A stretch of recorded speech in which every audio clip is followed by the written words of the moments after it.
আজকের দিনে যদি আপনাকে বিহার সম্পর্কে কল্পনা করতে বলা হয় তাহলে প্রথমেই আপনার মাথায় ভেসে উঠবে ভারতের অন্যতম দরিদ্র একটি রাজ্যের ছবি, যেখানে নেই বড় কোনো শিল্প, নেই কোনো শিক্ষার যথাযথ প্রসার।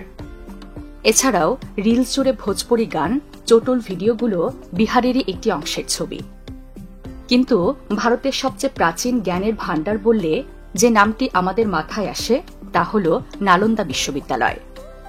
আর এই বিশ্ববিদ্যালয়ে একসময় বিশ্বের বিভিন্ন জায়গা থেকে পণ্ডিতরা পড়াশোনা করতে আসতেন। আর এই নালন্দা ছিল মগধ রাজ্যে, যার বর্তমান নাম বিহার। যে বিহার একসময় জ্ঞানচর্চার পীঠস্থান ছিল, আজ সেটা অপরাধীদের স্বর্গে পরিণত হয়েছে। এমনকি ১৯৮০ সালে অর্থনীতিবিদ আশিস বোস বিহারকে অসুস্থ রাজ্য হিসেবে ঘোষণা দেন। তাহলে প্রশ্ন হল, দক্ষিণ এশিয়ার অন্যতম শক্তিধর দেশ ভারতের এই রাজ্যটির আজ এমন বেহাল দশা কেন?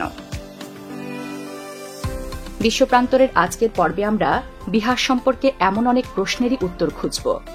পাশাপাশি এই রাজ্যটি সম্পর্কে জানব নানা জানা অজানা গল্প।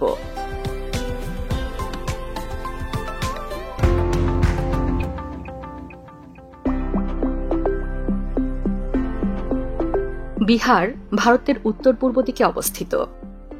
মানচিত্রে লক্ষ্য করলে দেখা যায় এর পূর্বে রয়েছে পশ্চিমবঙ্গ, উত্তরে নেপাল, দক্ষিণে ঝাড়খণ্ড এবং পশ্চিমে আছে উত্তরপ্রদেশ। এই রাজ্যের আয়তন প্রায় ৯৪,০০০ বর্গ কিলোমিটার। ভৌগোলিকভাবে বিহার যেমন সমৃদ্ধ, তেমনি এর ইতিহাসও বেশ সমৃদ্ধ ও প্রাচীন। আজকের এই বিহারই প্রাচীনকালে ভারতের শাসন ব্যবস্থার কেন্দ্রবিন্দু ছিল। সে সময় এই অঞ্চলের নাম ছিল মগধ। আর এখান থেকেই মৌর্য ও গুপ্ত সাম্রাজ্যের মতো শক্তিধর রাজবংশগুলো উঠে এসেছিল। এমনকি প্রায় ২৫০০ বছর আগে সম্রাট অশোকের হাত ধরে মগধ শুধু রাজনৈতিক শক্তির নয়, বরং ধর্মীয় ও সাংস্কৃতিক কেন্দ্র হিসেবেও বিখ্যাত হয়ে ওঠে। খ্রিস্টপূর্ব ৩য় শতকে সম্রাট অশোক মগধের রাজধানী পাটালিপুত্র থেকে শাসন চালাতেন। এই পাটালিপুত্র বর্তমানে পাটনা নামে পরিচিত। তার শাসনকালেই বৌদ্ধ ধর্ম ভারত থেকে বিশ্বজুড়ে বিস্তার লাভ করে। পাশাপাশি জৈন ধর্মেরও জন্মভূমি বিহার। মহাবীর এখানে জন্মগ্রহণ করেছিলেন। ফলে এই অঞ্চল প্রাচীন ভারতের আধ্যাত্মিক ও ধর্মীয় কেন্দ্র হিসেবে খ্যাতি লাভ করে। মধ্যযুগে বিহার ইসলামী শাসনের অধীনে আসে এবং দিল্লি সালতানাত ও মুঘল সাম্রাজ্যের অংশ হয়। পরে ব্রিটিশ ঔপনিবেশিক আমলে এটি বাংলার সঙ্গে যুক্ত ছিল। ১৯১২ সালে বিহারকে আলাদা প্রদেশ হিসেবে ঘোষণা করা হয়।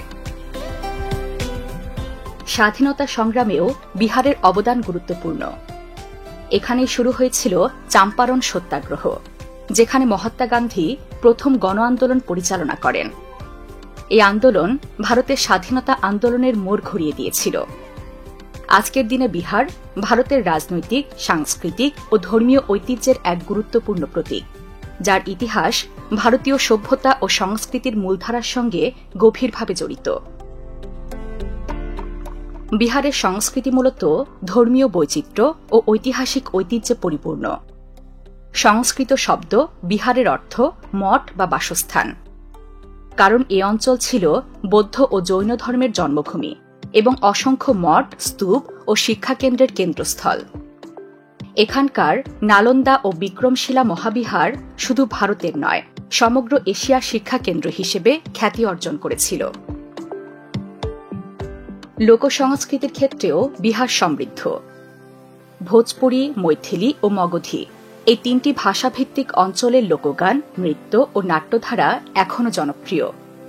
বিশেষ করে মৈথিলি পেন্টিং বা মধুবনী শিল্প আন্তর্জাতিকভাবে পরিচিত, যেখানে উজ্জ্বল রঙে কাগজ বা কাপড়ে আঁকা হয় দেবদেবী, প্রকৃতি ও লোককাহিনী। ভোজপুরি লোকগান, বিশেষ করে বিয়ে ও উৎসবের সময় গাওয়া কাহরাওয়া ও সোহর সঙ্গীত, মানুষের আবেগের সঙ্গে জড়িয়ে আছে। উৎসবের ক্ষেত্রেও বিহার অনন্য। ছট পূজা এখানকার সবচেয়ে বড় উৎসব। সূর্য দেবতার প্রতি নিবেদিত এই পূজা নদী বা পুকুরের তীরে মহা সমারোহে পালিত হয়। এছাড়া হোলি, দীপাবলি, ঈদ, বৈশাখী ও বিভিন্ন গ্রামীণ মেলা বিহারের সামাজিক জীবনে বিশেষ রং যোগ করে। এখানকার খাদ্য সংস্কৃতিও বেশ সমৃদ্ধ। বিহারের ঐতিহ্যবাহী খাবারের মধ্যে আছে লিট্টি চোখা, খিচুড়ি, পোস্তদানা কারি, আর মিষ্টির মধ্যে খাজা ও ঠেকুয়া বিশেষ জনপ্রিয়। পোশাকে পুরুষেরা সাধারণত ধুতি, কুর্তা ও গামছা ব্যবহার করে, আর নারীরা শাড়ি পরে। সব মিলিয়ে বিহার হল এমন এক সাংস্কৃতিক ভূখণ্ড যেখানে প্রাচীন ইতিহাস, ধর্মীয় ঐতিহ্য, লোকশিল্প, ভাষা, সঙ্গীত ও উৎসব মিলেমিশে এক বহুমাত্রিক জীবনধারা তৈরি করেছে। বিহারকে তার দর্শনীয় স্থানগুলোর মাধ্যমে আরও ভালোভাবে চেনা যায়। এখানে রয়েছে প্রাচীন বিশ্ববিদ্যালয়ের ধ্বংসাবশেষ, বৌদ্ধ ও হিন্দু ধর্মের অমূল্য তীর্থস্থান, প্রকৃতির অরণ্যভূমি আর পাহাড়ি সৌন্দর্য। প্রথমেই যাওয়া যাক বিহারের গয়া জেলার বোধগয়ার মহাবোধি মন্দির কমপ্লেক্সে। এটি দেখতে এক বিশাল পিরামিডের মতো, আর এর চারপাশে খোদাই করা আছে বুদ্ধের জীবনচিত্র। এখানেই গৌতম বুদ্ধ জ্ঞান লাভ করেছিলেন, তাই সারা বিশ্বের বৌদ্ধ ভক্তরা এখানে ভিড় জমায়। মন্দিরের পাশে রয়েছে বোধিবৃক্ষ। সবুজ পাতায় ঢাকা শান্ত বাতাসে দুলতে থাকা এই বৃক্ষের নিচে দাঁড়িয়ে মনে হয় ইতিহাস যেন আপনাকে ছুঁয়ে যাচ্ছে। এখানকার আরেক আকর্ষণ হল গ্রেট বুদ্ধা স্ট্যাচু। ৮০ ফুট উঁচু এই ভাস্কর্যটি লাল গ্রানাইট ও সাদা পাথরে তৈরি। তৎকালীন ১৪তম দালাই লামা এই মূর্তির উন্মোচন করেন। এই মূর্তির ভেতরে মোট ১০টি ছোট ছোট বৌদ্ধ মূর্তি রয়েছে। যখন সূর্যের আলো এর গায়ে পড়ে তখন মনে হয় যেন বুদ্ধ স্বয়ং শান্তির বার্তা ছড়িয়ে দিচ্ছেন। এছাড়া রয়েছে রয়্যাল ভুটানি মঠ, যেখানে ভুটানি স্থাপত্যের ছোঁয়া চোখে পড়ে। এটি মূলত ভুটান সরকারের উদ্যোগে নির্মিত হয়েছিল। উদ্দেশ্য ছিল বোধগয়ায় ভুটানি বৌদ্ধ সংস্কৃতি ও ঐতিহ্যের প্রতিফলন ঘটানো এবং ভুটানি ভিক্ষু ও ভক্তদের জন্য ধ্যান চর্চার একটি কেন্দ্র তৈরি করা। যেহেতু গৌতম বুদ্ধ এখানে জ্ঞান লাভ করেছিলেন, তাই এই স্থানকে ভুটানি বৌদ্ধরা অত্যন্ত পবিত্র বলে মনে করেন। কাঠ ও পাথরের সূক্ষ্ম কারুকাজ, দোতলা গঠন এবং দৃষ্টিনন্দন বৌদ্ধ প্রতীক এই মঠটিকে বিশেষ বৈশিষ্ট্য দিয়েছে। এর ভেতরে বিশাল এক ধ্যান কক্ষ রয়েছে, যেখানে সোনালী বৌদ্ধ মূর্তি স্থাপন করা হয়েছে। এই মঠের দেয়াল জুড়ে রঙিন ফ্রেস্কো পেন্টিং এবং ভুটানি চিত্রশিল্প দেখা যায়, যেখানে বুদ্ধদেবের জীবন কাহিনী ও ধর্মচক্রের উপাখ্যান ফুটে উঠেছে। বৌদ্ধ ঐতিহ্যের পর এবার জ্ঞানের অমূল্য ভাণ্ডার নালন্দা মহাবিহারে আসা যাক। আজ এটি ধ্বংসাবশেষ হলেও একসময় এখানে পৃথিবীর বিভিন্ন প্রান্ত থেকে পণ্ডিতরা পড়তে আসতেন। বিশাল এক কমপ্লেক্সে ছড়িয়ে থাকা প্রায় 10টি মঠ এবং 6টি বড় মন্দির ছিল নালন্দা মহাবিহারের মূল অংশ। চারপাশে উঁচু ইটের দেয়াল দিয়ে ঘেরা এই মহাবিহারের ভেতরে ছিল শিক্ষার্থীদের থাকার কক্ষ, ধ্যান কক্ষ, প্রার্থনা গৃহ, পাঠাগার ও বাগান। বিশেষভাবে উল্লেখযোগ্য ছিল বিশাল পাঠাগার ধর্মগঞ্জ। 3 তলা বিশিষ্ট এই গ্রন্থাগারে অসংখ্য পুঁথি ও পাণ্ডুলিপি সংরক্ষিত ছিল, যা নালন্দাকে জ্ঞানচর্চার এক অনন্য কেন্দ্র হিসেবে বিশ্বব্যাপী খ্যাতি এনে দেয়। আর এর পাশে রয়েছে নালন্দা বিশ্ববিদ্যালয়ের জাদুঘর, যেখানে পাওয়া যায় বুদ্ধ মূর্তি, মাটির ফলক আর প্রাচীন পাণ্ডুলিপি। এই জাদুঘরে প্রায় 13,000-এরও বেশি প্রত্নবস্তু সংরক্ষিত আছে। যারা নালন্দা ভ্রমণ করেন তাদের কাছে এই জাদুঘর একটি বিশেষ আকর্ষণ। বিহারের ধর্মীয় বৈচিত্র্য সত্যিই বিস্ময়কর, আর তাই পাটনা শহরের কেন্দ্রে দাঁড়িয়ে আছে মহাবীর মন্দির। এই মন্দিরের ভেতরে ঢুকলেই দেখা যায় ভক্তদের ভিড়, ঘণ্টাধ্বনি আর ধূপের গন্ধ। এখানে রামভক্ত হনুমানকে দেবতা হিসেবে পূজা করা হয়। বিশ্বাস করা হয় এই মন্দিরে আন্তরিক মনে প্রার্থনা করলে মনের ইচ্ছা পূরণ হয়। তাই হিন্দু ভক্তদের কাছে এটি শুধু মন্দির নয়, বরং এক পবিত্র আশ্রয়স্থল। আবার সোনালী গম্বুজ আর সাদা মার্বেলের দেয়ালে মোড়ানো শ্রী হরমন্দির জি পাটনা সাহিব যেন বিহারের প্রশান্তির এক প্রতীক। এটি শিখদের 10ম গুরু, গুরু গোবিন্দ সিংয়ের জন্মস্থান। এই গুরুদুয়ারের ভেতরে ঢুকলে দেখা যায় ধর্মীয় শোভাযাত্রা, ভজন আর সেবার পরিবেশ। এখানে বিশ্বের নানা প্রান্ত থেকে শিখ ধর্মাবলম্বীরা আসেন প্রার্থনা করতে। শুধু শিখদের জন্য নয়, শান্তি আর সমতার প্রতীক হিসেবে এই স্থান সবার কাছে সমান আকর্ষণীয়। আর যারা জৈন ধর্মের অনুসারী আছেন তারা অবশ্যই ঘুরে যাবেন শ্রী মহাবীর স্বামী জৈন জল মন্দির। রাজগীর শহরে অবস্থিত এই মন্দির যেন প্রকৃতির কোলে সাজানো এক রত্ন। চারপাশে জলে ঘেরা সাদা মার্বেলের মন্দিরকে দূর থেকে দেখলেই মনে হয় ভাসছে। জৈন অনুসারীদের কাছে এটি অত্যন্ত পবিত্র স্থান। বিহারের আরেক বড় আকর্ষণ শেরশাহ সুরি সমাধি। শেরশাহ সুরি ছিলেন দিল্লির সিংহাসনের অধিকারী এবং গ্র্যান্ড ট্র্যাক রোডের নির্মাতা। লাল বেলে পাথরের তৈরি এই সমাধিটি পানির মধ্যে দাঁড়িয়ে আছে। এটি দেখলে মনে হয় যেন এক ভাসমান প্রাসাদ। মুঘল স্থাপত্যের অনন্য উদাহরণ এই সমাধির দরজায় আর দেয়ালের সূক্ষ্ম খোদাই আর নকশা চোখে পড়ার মতো। তাই এই সমাধি শুধু স্থাপত্য নয়, বরং ইতিহাসের জীবন্ত দলিল। যারা প্রকৃতিপ্রেমী তাদের জন্য রয়েছে গয়া জেলার পাহাড়ি অঞ্চলে অবস্থিত বারবার গুহা। অবাক করা বিষয় হল, পাহাড় কেটে তৈরি এই গুহার দেয়াল এত মসৃণ যে নিজের প্রতিচ্ছবি দেখা যায়। ধারণা করা হয় মৌর্য সম্রাট অশোক বৌদ্ধ ভিক্ষুদের জন্য এগুলো খোদাই করিয়েছিলেন। ভেতরে ঢুকলেই এর শীতল পরিবেশ আর অদ্ভুত নীরবতা আপনাকে অন্য এক জগতে নিয়ে যাবে।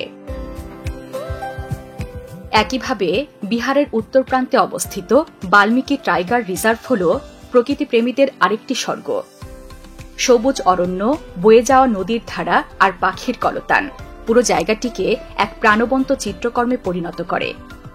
এখানে বাঘ, হাতি, হরিণ, চিতা আর শতাধিক পাখির প্রজাতি বাস করে।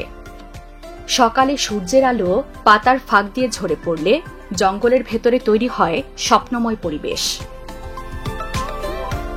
তবে ইতিহাস, ঐতিহ্য, দর্শনীয় স্থানে সমৃদ্ধ এই বিহার রাজ্য কেন আজ বিতর্কিত?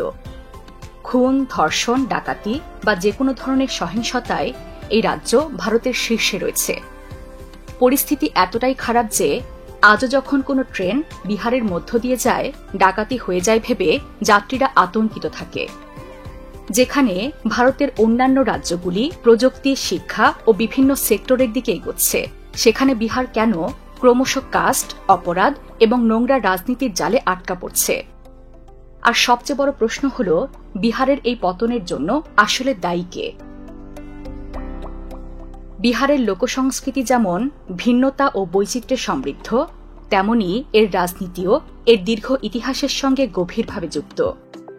স্বাধীনতার পর প্রথম দিকে কংগ্রেস পার্টি রাজ্যের রাজনীতিতে প্রভাবশালী ছিল। জওহরলাল নেহরু ও অন্যান্য নেতা শিক্ষার প্রসার, স্বাস্থ্যখাত উন্নয়ন এবং অবকাঠামো নির্মাণে গুরুত্ব দিয়েছিলেন। তবে গ্রামীণ জনসংখ্যার বড় অংশ তখনও সামাজিক ও অর্থনৈতিকভাবে পিছিয়ে ছিল। রাজনীতিও বিহারের পতনের অন্যতম আরেকটি কারণ। স্বাধীনতার পর সনাতন ধর্মাবলম্বীদের জাত প্রথার ফলে রাজনীতিতে উচ্চ জাতির প্রভাবের কারণে নিম্নবর্গের মানুষেরা বৈষম্যের শিকার হতে থাকে। বর্তমানে বিহারের রাজনীতি মূলত বিজেপি, আরজেডি, জেইই এবং কংগ্রেসকে ঘিরেই আবর্তিত। জাতীয় রাজনীতিতেও বিহারের গুরুত্ব অনেক, কারণ এখানকার ভোট সংখ্যা দেশের নির্বাচনে বড় ভূমিকা রাখে। বিজেপি এখানে নিজেদের প্রভাব বাড়াতে চাইছে। অন্যদিকে নীতিশ কুমারের জেইই বারবার জোট পরিবর্তনের কারণে রাজনৈতিকভাবে অনিশ্চিত হয়ে পড়ছে। 2025 সালের নির্বাচন বিহারের জন্য শুধু স্থানীয় নয়, জাতীয় রাজনীতিতেও গুরুত্বপূর্ণ প্রভাব ফেলবে। বিজেপি, আরজেডি, কংগ্রেস সব দলই এই রাজ্যকে নিজেদের শক্ত ঘাঁটি হিসেবে প্রতিষ্ঠা করতে মরিয়া। বিহার মানে শুধুই একটি রাজ্য নয়, এটি ভারতের আত্মপরিচয়ের অংশ। গঙ্গার পাড়ের প্রাচীন সভ্যতা থেকে শুরু করে আধুনিক রাজনীতির কূটকৌশল সবই এখানে আছে। বিহার একদিকে দারিদ্রতা, অশিক্ষা ও অভিবাসনের গল্প বলে, অন্যদিকে জ্ঞান, সংস্কৃতি ও সংগ্রামের প্রতীক হয়ে দাঁড়ায়। আসন্ন নির্বাচনেও তাই সবার দৃষ্টি বিহারের দিকে। বিজেপির জন্য এটি শুধু ক্ষমতার লড়াই নয়, বরং জাতীয় রাজনীতির দিক নির্ধারণের এক বড় পরীক্ষা। বিহার তার দৈন্যতা কাটিয়ে ভারতের অন্যান্য রাজ্যের মতো উন্নয়নের দিকে এগিয়ে যাক, এই কামনা করে শেষ করছি বিশ্বপ্রান্তরের আজকের পর্ব। বিশ্বের নানা প্রান্তে ছড়িয়ে থাকা এমন জানা অজানা তথ্য জানতে সাবস্ক্রাইব করুন বিশ্বপ্রান্তরে।